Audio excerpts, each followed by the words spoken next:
Welcome to the Daily Devo. My name is Diana. Today we're talking about this idea that the Lord is our banner.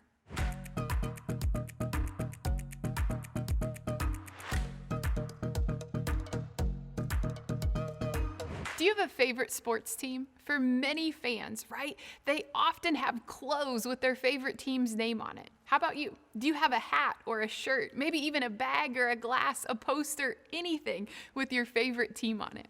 Well, today's name for God, it means the Lord is my banner.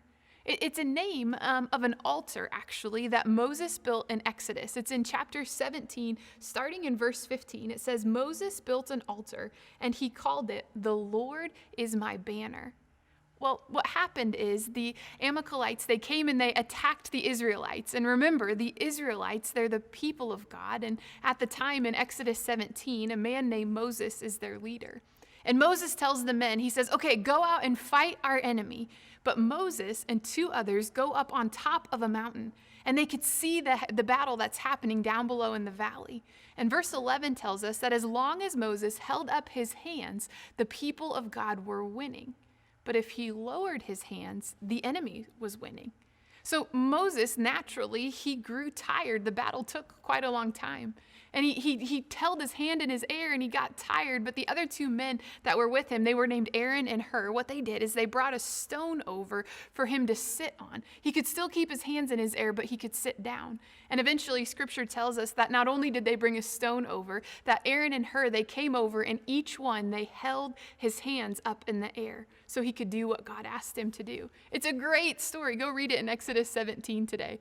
Well, after the Israelites, they win this victory, Moses built the altar, the one we just read about, and he calls it, "The Lord is my banner." Now, when we think of the name of God and we think about this story, when we say God is my banner, we should be reminded of Moses sitting there and standing there with his hands up in the air. God is our banner. What it means is it's saying God is what we rally around.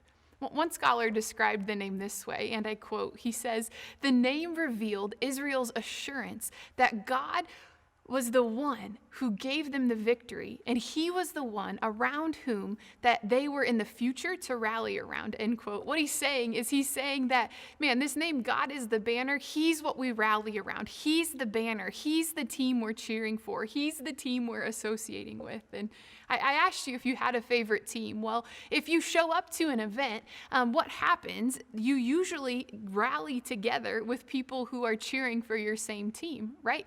People who support your team all sit on one side, and people from the other team often sit and support the other team together. Well, today, let's let this name of God remind you who is worth rallying around. God is my banner. God is worth our attention. He is worth our praise. He is worth our trust. Is God your banner today? Do you rally around him and his support? Think about that as you go about your day. We'll see you next time.